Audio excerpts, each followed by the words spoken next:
안녕하세요. 늙은 할머니입니다. 항상 웃고 울고 떠들다가 오늘은 제 이야기 좀 해보고 싶었습니다.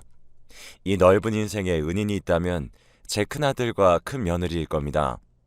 이 험하고 각박한 세상에서 가난한 부모라서 맛있는 것도 많이 못 사주고 잘 살라고 지원해준 것도 많이 없는데 큰아들은 어릴 적부터 저와 남편 걱정 안 시키겠다고 자기가 먼저 나서서 할 일을 찾고 공부도 무척이나 열심히 하는 애였어요. 그 자잘한 말썽 한번 안 부리고 말이죠. 말 그대로 모범생이었던 큰아들은 성적도 잘 나오고 어른들에게 예의가 바른 아이였어요. 저희 집 큰아들을 보며 동네 사람들이 다 부러워했습니다. 자식복 한번 엄청나다고요. 큰아들과 조금 나이 차이가 있는 작은아들 역시 마찬가지였죠. 돈 벌고 집안일 하느라 바쁜 저와 남편 대신 큰아들은 작은아들의 형으로서 가끔 부모와도 같은 역할을 했습니다. 늦게까지 남의 집에서 삭바늘질하고 아픈 무릎과 어깨 움켜쥐고 집으로 돌아오는데 그 밤늦은 시간에 사내 녀석들이 고사리 같은 손으로 설거지하고 있는 걸 처음 봤을 때 참 고마우면서도 가슴이 찢어지는 것 같았죠. 우리가 잘 살았다면 내 자식들이 이렇게 가난하게 살지 않아도 됐을 텐데 하고 말이죠. 어머니, 어디 아픈 것은 없어요? 병원은 안 가봐도 돼요? 조금이라도 몸 안 좋으시면 바로 말씀하셔야 해요. 요새 병원 잘 되어 있어서 큰 병이라고 해도 일찍만 발견되면 다 나을 가능성이 있으니까. 그렇게 인성 좋게 성품 좋게 자란 두 아들은 어른이 되어서도 전혀 변한 것 하나 없었어요. 각자 좋은 아내 만나 결혼한 뒤에도 아들 녀석들은 꾸준히 저에게 안부 전화를 걸고 제 건강도 신경 써주고 넉넉하게 용돈도 쥐어주었습니다. 너네 먹고 살기도 바쁜데 이렇게 용돈 많이 안 줘도 된다. 나같이 늙은 사람이 용돈 많이 받아봤자 할 게 뭐 있겠니? 아이 키우느라 돈 들어갈 때도 많을 텐데. 늙은 어미 부양한다고 아들놈들이 고생하는 것 같아서 괜찮다고 어차피 쓸 것도 없으니 용돈 많이 안 줘도 된다고 해도 저에게 왜 그런 걸 신경 쓰냐며 그동안 자기들 키워준 부모에게 이 정도 용돈 드리는 건 당연하다며 개의치 않아도 된다는 아들 녀석들을 보면서 언제나 큰 위안을 얻고 살았습니다. 특히나 큰애들은 제 남편이 먼저 하늘나라로 가고 나서 혼자 남은 제가 신경 쓰인다며 먼저 함께 살자고 제안까지 해줬죠. 처음 그 말을 들었을 때 당연히 큰아들이 어떤 마음으로 해준 이야기인지 고마운 마음이 컸지만 아무래도 며느리가 신경 쓰이지 않을 수 없었어요. 며느리가 평소에 제게 눈치를 준다던가 하는 건 전혀 아니었습니다. 오히려 명절 때나 제 생일 때 며느리를 보면 언제나 저에게 먼저 다가와서는 어머님, 잘 지내셨어요? 라며 살갑게 말붙이는 며느리였어요. 오히려 그런 며느리였기 때문에 괜히 저 때문에 신경 쓸 거리를 하나 늘려주고 싶지 않았던 거고요. 그런데 아들이 그러더군요. 저와 같이 살자고 제안한 게 자기가 아니라 며느리가 먼저였다고요. 아내가 그랬어요. 어머니 혼자 계시는 게 자꾸 마음에 걸린다고요. 안 그래도 저도 자꾸 어머니 생각나서 조심스럽게 이야기나 꺼내볼까 했는데 마침 그렇게 얘기해 주니까 저도 엄청 고마웠죠. 그러니까 어머니도 너무 신경 쓰지 않아도 돼요. 제 와이프가 먼저 괜찮다고 한 일이니까. 요즘 세상에 자기가 먼저 시어머님 모시자고 이야기하는 며느리가 어디 있습니까? 아무리 시어머니가 별다른 행동 안 한다고 해도 남의 집 어른을 모신다는 게 쉽지 않잖아요. 그런데 그런 어려우면서도 번거로울 법한 일을 선뜻 해주겠다고 말하다니 아마 며느리의 배려가 아니었으면 저는 아들네 집에서 살 생각은 아예 꿈에도 하지 않았을 겁니다. 그렇게 저는 큰아들과 며느리와 둘의 집에서 10년을 넘게 함께 살았어요. 며느리와 아들은 저보고 편하게 집에 있어도 된다고 집안일은 자기들이 하면 된다고 이야기했지만 그래도 얹혀 사는 입장에서 자식이랑 며느리와 함께 사는데 아무것도 안 하고 있을 수가 없었습니다. 그래서 아주 자주는 아니더라도 가끔씩이나마 아들이랑 며느리 좋아하는 음식들로 상을 차리고서 오손도손 저녁 먹기도 하고 하면서 그렇게 그냥 평범한 가족처럼 지냈어요. 남들처럼 말이죠. 남편 죽고 나서 아주 잠깐 혼자 살던 시기가 있었거든요. 그때 저는 괜찮다고 스스로를 위로했지만 그러면서도 한편으론 알게 모르게 참 많이 쓸쓸했고 혼자 지낸다는 게 너무 외롭다는 걸 알게 되었는데 그런 저를 구해준 것이 큰아들과 며느리인 만큼 엄마로서 그리고 시어머니로서 제가 해줄 수 있는 것들을 다 해주고자 했습니다. 하지만 작년에 너무나 큰 문제가 발생하게 되었습니다. 제가 집에 온 지 5년이 되던 해부터 아들과 며느리는 둘 다 다니던 직장을 그만두고 함께 사업을 시작했는데 그 사업이 생각보다 괜찮게 진행되면서 둘 다 적지 않은 돈을 벌어들이고 있었어요. 오히려 일을 다닐 때보다도 수입이 더 나았죠.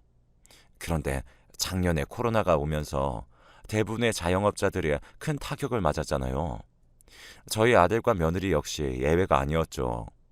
매출은 순식간에 반에 반토막이 나고 다른 집들에 비해 여유롭게 살았던 아들과 며느리는 졸지에 공과금 내는 것도 벌벌 떨어야 할 정도로 돈에 쪼들리며 살게 되었습니다. 차라리 아들과 며느리가 자식들이 없는 홀몸이었다면 이렇게까지 힘들진 않았을 거예요. 하지만 문제는 아들과 며느리에게 있는 자식들만 셋이었다는 점입니다. 어머니, 이번에 저희 사정이 많이 안 좋아져서 지금보다 작은 집으로 이사 가야 할 것 같아요. 어머님이 많이 번거롭고 힘드시겠지만 조금만 참아주세요. 아휴, 내가 번거롭고 힘들 게 뭐가 있냐. 당장 돈 걱정해야 하는 너네랑 손주들이 문제지. 난 어디 가도 상관없으니까 너무 신경 쓰지 말아라. 우리나라에서 자식 하나 키우는 것도 버거운데 자식을 셋이나 키워야 하는 아들과 며느리는 얼마나 더 큰 부담이 있었겠습니까? 차라리 자식들 중 한 놈이라도 성인이라 자기 밥벌이라도 하고 있었으면 괜찮을 겁니다. 하지만 하필 3명 모두가 고등학생이었고 학원이며 과외며 요새 다른 학생들처럼 이것저것 배우는 것들이 많았기 때문에 돈 들어갈 구석을 아무리 줄여도 한계가 있었어요. 결국 아들 부부는 지금보다 훨씬 작은 집으로 이사를 갔고 저를 포함해 무려 6명이서 거의 반 이상 크기가 줄어든 집에서 복작복작하게 생활을 했습니다. 아들과 며느리는 어떻게든 돈을 끌어와 보겠다고 밤늦은 시간까지 바쁘게 움직였고 저는 대신 집에서 손주 녀석들을 돌봤죠. 제가 해줄 수 있는 게 있다면 좋으련만 또 부모로서 너무나 미안해지는 순간이었습니다. 아들과 며느리는 자기 없을 때 아들들을 봐주는 것만으로도 고맙다고 충분히 도움된다고 이야기했지만 결국 아들의 사정이 나아지지 않으면 저는 그렇다 치고 아들과 며느리 그리고 손주들도 계속해서 고생해야 하는데 그걸 그저 가만히 지켜볼 수밖에 없다는 것이 너무나 통탄스러웠습니다. 엄마랑 아빠가 힘들게 일하고 있는 만큼 너희도 열심히 공부해야 한다. 알았지? 사고는 절대 치지 말고 친구들과 사이좋게 지내고. 네, 할머니. 그렇게 할게요. 그래도 새 손주 녀석들이 아들과 며느리 성품을 많이 닮았는지 분명 어린애들에게는 힘들고 싫은 경험일 것이 분명했을 텐데도 한 번도 투정 부리거나 하는 일 없이 묵묵히 하더군요. 그 어른스러운 모습을 보니 내심 어찌나 다행이던지 그래도 분명 겉으로 꺼내놓지 않은 그런 고민들은 있을 것이었기 때문에 손주 녀석들 할머니로서 가끔씩 쌈짓돈이라도 모아 맛있는 것도 사주고 애들 좋아하는 고기 반찬으로 식사를 차려주기도 했습니다. 그렇게 한 반년 정도 지났어요. 여전히 상황은 달라지는 게 없었고 아들과 며느리는 제 앞에서 그리고 자기 자식들 앞에서 티내려고 하는 것 같진 않았지만 많이 지쳐 보였습니다. 얼굴엔 점점 그늘이 져갔고 말수도 줄어갔습니다. 차마 둘이 먼저 꺼내지 않는 문제에 대해 제가 이야기를 꺼내기가 참 멋쩍었기에 그저 속으로만 걱정하고 있을 때였습니다. 그날은 평소보다 일찍 잠들었는데 이상하게 중간에 목이 말라서 한번 잠에서 깼어요. 평소 한번 잠이 들면 누가 업어가도 모를 정도로 푹 자는지라 그렇게 자다가 중간에 깬 것 자체가 오랜만이었습니다. 조용히 일어나 부엌으로 물 한 컵을 마시고 돌아오는데 며느리와 아들이 쓰는 방 문이 살짝 열려 있더군요. 닫고 자는 걸 까먹은 것 같아서 가서 문을 닫아주려 했는데 안에서 말소리가 흘러나왔습니다. 이제는 선택을 해야 하는 것 같아. 어쩐지 결혼함에 찬 아들의 목소리가 들렸고 그 너머로 며느리가 울고 있었죠. 저는 처음에는 둘이 부부싸움이라도 하는 줄 알았습니다. 만약 부부싸움이 맞다면 그래도 싸우는 거니까 말려야 한다는 생각이 들면서도 한편으론 부부끼리의 문제인데 아무것도 모르는 내가 끼어들어서는 안 된다는 생각이 같이 들면서 이 일을 어찌해야 할지 우왕좌왕했어요. 그런데 며느리가 엉엉 오열하는 목소리 너머로 충격적인 이야기를 하더군요. 아무리 우리가 힘들어도 그렇지 어떻게 어머님을 도련님네로 보낼 생각을 할 수 있어? 난 절대 그렇게 못해. 나는 계속 어머님이랑 같이 살고 싶단 말이야. 대충 돌아가는 이야기를 들어보니 아들은 저를 둘째 아들이 사는 곳으로 보낼 생각을 하고 있었고, 그런데 며느리는 절대 안 된다는 식으로 반대하고 있었던 모양입니다. 정말 충격받긴 했어요. 하지만 화가 나진 않았습니다. 첫째 아들이 저를 얼마나 아껴왔는지 알기 때문에요. 첫째 역시 저를 둘째네로 보내야 한다고 말하면서도 너무 힘들어하더군요. 당신도 알잖아. 나도 우리 어머니 누구보다 좋아해. 하지만 지금 사정을 봐. 우리 자식들만 해도 셋인데 지금 이 작은 집에서 우리 5명이서 살기만 해도 벅차단 말이야. 나도 알아. 하지만 지금까지 어머님이랑 같이 잘 살아왔잖아. 그런데 어떻게 이렇게 갑자기 도련님네로 보낸다고 할 수가 있어? 형편상 어머님 모시는 게 힘들다는 걸 내가 모르는 게 아니잖아. 우리 지금까지 그래왔던 것처럼 나 어머님이랑 잘 살 수 있을 거야. 지금까지도 힘들게 버텨왔던 거야. 이젠 정말 한계야. 우리가 어머님 모신 지 벌써 10년 된 거 알아? 너무 죄송스러운 말씀이지만 10년이나 모셨으면 우린 할 만큼 했어. 그것도 이렇게 어려운 상황 속에서. 나도 어머니가 싫어서 어머니를 둘째 녀석에게 보낸다고 하는 게 아니야. 냉정하게 우리 형편 봤을 때 자식 3명 키우면서 어머니까지 모시기 힘들기 때문이야. 어머니랑 영영 따로 살겠다는 것도 아니고, 우리 사정 괜찮아지면 그때 다시 모셔오자. 그럼 된 거 아닐까? 응? 큰아들과 며느리는 계속해서 실랑이를 벌였어요. 그 대화를 좀 더 듣다가 저는 아무것도 듣지 못한 척 가만히 발소리를 죽여 제 방으로 다시 돌아왔습니다. 다시 잠을 자려고 누웠는데 정말 아무 생각도 들지 않더군요. 아들의 선택은 충분히 이해가 됐어요. 저 역시 제 존재가 아들과 며느리에게 부담이 되지 않을까 하고 자주 생각했던 적이 있으니까요. 하지만 서러움이 드는 건 어쩔 수가 없었습니다. 절대로 저를 둘째네에 보내고자 하는 큰아들이 미워서 그런 건 아닙니다. 그냥 내가 더 능력 있고 하다못해 조상이 남긴 작은 땅이라도 몇 평 있었다면 이렇게까지 초라해지진 않을 수 있었을 텐데 하는 그런 기분이었어요. 늙고 힘없어 아들의 도움을 받지 못하면 혼자 살아가지 못하는 제 자신이 너무 없어 보였고, 그럴수록 더더욱 큰아들에게 미안한 마음이 들었습니다. 그리고 이렇게 힘든데도 지금까지 저와 함께 살아온 것에 대한 고마움도 있었고요. 부모로서 자식들이 힘들 때 돈을 보태줄 수 없다면 최소한 짐은 되지 않는 게 맞겠다고 생각했습니다. 그날 뜬 눈으로 밤을 새면서 내린 결과였어요. 그래서 저는 이미 잠든 것 같은 아들과 며느리가 완전히 일어나기 전에 방에서 간소하게 짐을 꾸렸습니다. 어차피 가진 게 많지 않았기 때문에 짐을 꾸리는 일도 금방이었죠.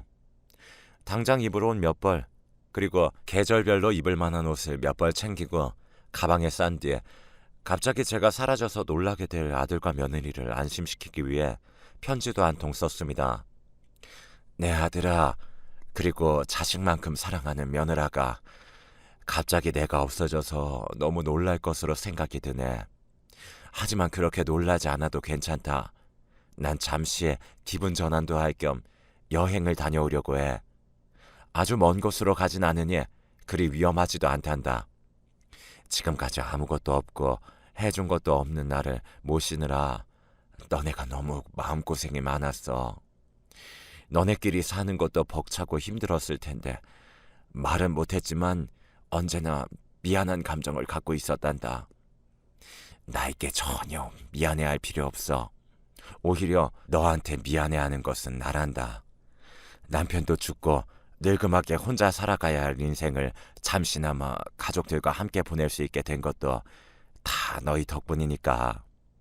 너무 고마운 너희들에게 내가 짐만 된 것 같아서 몸둘 바를 모르겠구나. 다른 곳에서 지내다가 나중에 너희 얼굴 한번 보러 잠시 들릴 테니 걱정 말거라. 그리고 다시 한번 미안하단다.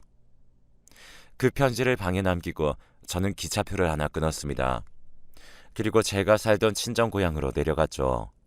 물론 저희 부모님은 이미 다 돌아가시고 안 계시지만 친척들이 여전히 친정 고향에 남아 있었기 때문에 그곳에서 잠시나마 신세질 생각이었어요. 물론 확신도 없었어요. 연락도 안 하고 내려가는 것이었기 때문이었죠. 만약 친척들도 사정이 영 여의치 않으면 어디 모텔 같은 곳에서라도 간소하게 묵을 생각이었습니다. 그러나 다행스럽게도 친척은 저를 반갑게 반겨주었고 저는 굉장히 오랜만에 고향으로 돌아와 옛날 생각을 하며 그 집에 묵을 수 있었습니다. 오랜만에 들른 고향이었지만 별로 변한 게 없더라고요. 게다가 젊을 적 동네 주민이었던 친구들 몇 명도 여전히 그곳에 살고 있기도 했고요.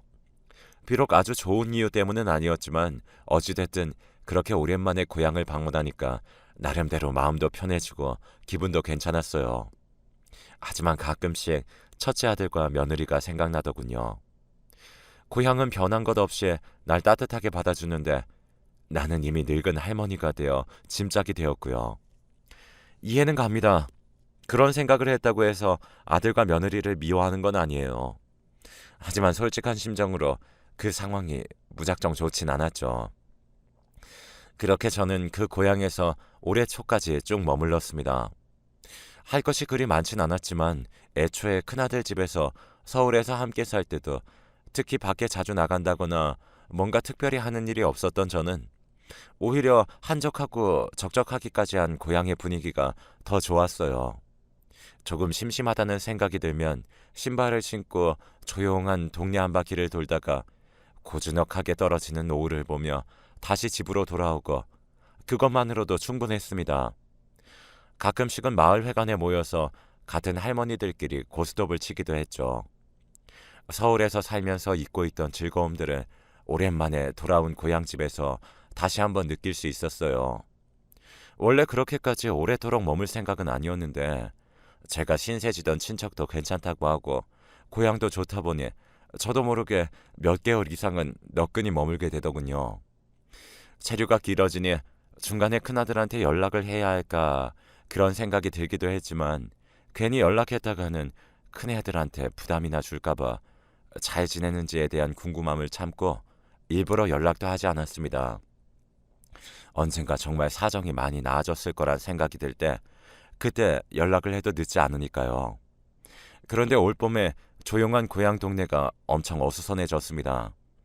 저는 무슨 일인가 싶어서 나가봤더니 깜짝 놀라고 말았죠. 마을 입구에 첫째네와 둘째네가 함께 와 있는 겁니다. 저는 이곳에 올 때 그 누구에게도 여기로 온다고 알려준 적이 없었는데 아주 예전에 제가 고향 이야기를 한 걸 기억하고서 추측을 해서 제가 여기에 있을 거라고 생각하고 찾아온 것 같았어요. 어머니! 저를 본 첫째와 둘째가 달려왔고 며느리들도 뒤이어 달려왔죠. 애들 얼굴이 아주 눈물 콧물로 범벅이 되어 있는데 저는 얼떨떨했습니다. 어디 갔는지 이야기를 안 해준 건 맞지만 그렇다고 해서 이렇게까지 걱정할 상황은 아니었다고 생각했거든요. 그런데 첫째와 둘째는 경찰에 실종 신고까지 하고 아주 별짓을 다 했나 보더라고요. 아이고, 여행 좀 갔다 온다니까 뭐가 그리 걱정된다고 여기까지 왔어. 아니, 어머니가 그런 편지를 남기고 나갔는데 어떻게 제가 가만히 있어요. 특히 저와 함께 살던 첫째가 너무 펑펑 울더군요. 며느리도 눈물을 그렁그렁 해가지고는 어머님, 다시는 이러지 마세요. 라는데 저는 그저 가만히 며느리 손을 잡아줬습니다. 그러자 첫째가 무척 놀라운 이야기를 하나 꺼냈어요. 코로나 때문에 사업이 거의 망하고 줄어든 수입에 빚까지 있어 여러모로 힘들었던 첫째네를 둘째네가 도와준 모양이었습니다. 몰랐는데 둘째네가 그동안 일한 걸로 돈을 좀 벌어서 모아놓은 돈이 꽤 있었던 모양이더라고요. 그러다가 우연히 첫째 사정을 알게 된 둘째가 첫째에게 전화해서는 형, 지금까지 어머님 모시느라 고생했어. 빚은 걱정 마. 내가 갚아줄 테니까. 라며 그 많던 빚을 둘째가 싹 다 갚아줬다고 했습니다. 그 덕분에 첫째와 첫째 며느리는 다시 힘을 내서 사업을 살리기 위해 좀 더 집중적으로 노력할 수 있었고, 그 결과 예상보다 빠르게 회복되고 둘째 아들이 돈을 보태준 덕에 예전에 살던 곳만큼 큰 집을 계약할 수 있게 된 겁니다. 어머니, 그날 밤에 저희가 한 이야기 들으신 거죠? 죄송해요. 정말 죄송해요. 어머님도 계시는 집에서 그런 얘기하면 안 됐는데, 아니, 애초에 그런 생각하면 안 되는 거였는데, 어머님이 그동안 저희한테 잘해주신 거 그 누구보다 잘 알고 있던 저희가 너무 나쁜 사람이었어요. 정말 죄송해요, 어머니. 어머니, 제가 불효자식입니다. 자식이면서 제 아내보다도 못했어요. 그동안 절 힘들게 키워준 어머니께 보답할 생각도 안 하고 당장 저 힘들다고 어머니를 둘째한테 맡길 생각을 하고 있었어요. 어머니가 저를 미워해도 할 말이 없어요. 너무 죄송해요. 정말 죄송합니다, 어머니. 아니다. 다 이해한다. 다 큰 녀석이 왜 이렇게 우니? 예, 나는 괜찮으니까 그만 울거라. 제가 정말 잠깐 나쁜 생각을 했어요. 아무리 그래도 끝까지 어머니를 책임졌어야 했는데. 죄송해요, 어머니. 제가 정말 불효자식 같아요. 둘 다 제 앞에서 수십 번 넘게 사과하며 펑펑 우는데 저도 눈물이 왈칵 샘솟더라고요. 괜찮다고 이해한다고 그렇게 이야기는 했지만 그러면서도 한편으론 내심 제 마음속에서도 서운함과 슬픈 감정이 있었던 것 같습니다. 둘째도 이미 이야기에 대해 첫째 아이에게 들었다고 하더군요. 제가 갑자기 편지를 남기고 집을 나간 뒤 첫째는 너무 깜짝 놀라 이곳저곳에 제가 있을 만한 곳을 알아봤지만 그 어디에서도 제 소식을 찾을 수 없자 둘째에게 도움을 구한 모양이었어요. 그러다가 자신의 사정에 대해서도 이야기해서 도움을 받았고, 그날 새벽 첫째와 첫째 며느리가 나눈 대화에 대해서도 둘째에게 전부 말한 것 같더군요. 제가 여기 있을 거라고 생각한 건 둘째였다고 합니다. 예전에 어머니가 고향에 계속 친척들이 남아있다고 시간 되면 꼭 보러 가고 싶다고 말씀하셨어. 아마 어머니는 그곳에 가 계시지 않을까? 설마 둘째가 그런 말을 기억하고 있을 줄 몰랐기에 저도 놀랐어요. 아무튼 그렇게 제가 있는 곳으로 첫째네와 둘째네가 찾아온 날 저희는 깊은 이야기를 나누었어요. 첫째네는 계속해서 자기가 죄를 지은 것 마냥 사과하기 바빴고 저는 괜찮다고 했습니다. 그리고 이야기를 나누며 둘째가 첫째의 빚을 갚아주게 된 구체적인 이유도 알게 되었죠. 굳이 필요한 얘기가 아니라 생각해서 말씀을 안 드렸지만 둘째네 딸, 그러니까 제 손녀는 조금 아픈 아이입니다. 태어날 때부터 장애가 있었고 병원에서 치료받는 걸로도 호전이 되는 게 불가능한 상태라 둘째도 둘째 며느리도 손녀를 돌보느라 매일같이 힘든 상황이었어요. 그래서 둘째는 현실적으로 생각했을 때 자기가 첫째를 대신해 저를 모시고 사는 게 힘들 것 같다고 판단했다고 합니다. 아마 첫째도 저를 둘째에게 맡겨야 될 것 같다고 말을 했지만 이런 상황을 모르는 게 아니었기 때문에 참 고민이 많이 됐을 거예요. 둘째도 그걸 알고 있기 때문에 차라리 자기가 그동안 모은 돈으로 첫째를 도와주고 제가 계속해서 첫째네에서 다시 살 수 있게끔 해주는 게 최선이라고 생각했다고 했죠. 얼마나 힘들게 모은 돈이었을지 감이 잡히지도 않습니다. 둘째는 어떤 돈이라고 말은 하지 않았지만 이건 분명 아픈 손녀를 어떻게든 치료하기 위해 둘째와 둘째 며느리가 지금껏 고생해서 번 돈일 거예요. 그런데 그걸 첫째를 위해서 그리고 저를 위해서 선뜻 내놓으려고 하니 둘째와 이를 허락한 둘째 며느리 덕에 몇 개월간 묵은 고향에서 다시 서울로 올라가며 저는 제가 정말 복받은 인생을 살고 있다는 걸 느꼈습니다. 아주 조금이나마 첫째에게 서운했던 마음을 가졌던 것도 제가 오히려 미안했죠. 그렇게 힘든 상황에서도 부모라고 잘 챙겨주려 노력했던 건데 인생 끝자락에서 노인들은 사소한 걸로 서운해하잖아요. 저도 마찬가지고요. 하지만 이번 계기로 서운한 감정을 모두 털어버렸습니다. 자식들의 마음을 다 알게 되었으니까요. 이젠 더 힘없고 지치면 자식들 걱정 안 하게 요양원으로 들어가서 살 생각도 미리 하고 있습니다. 그 전에 일단 제가 첫째네에서 사는 동안에는 이전처럼 최대한 일하느라 바쁜 첫째네가 집안일 신경 쓰지 않을 수 있도록 열심히 돕고 제 체력이 허락하는 정도에 한해 둘째네도 많이 신경 쓰려고 해요. 앞으로는 별 문제 없이 저희 가족에게 모두 행복한 일만 있었으면 좋겠습니다.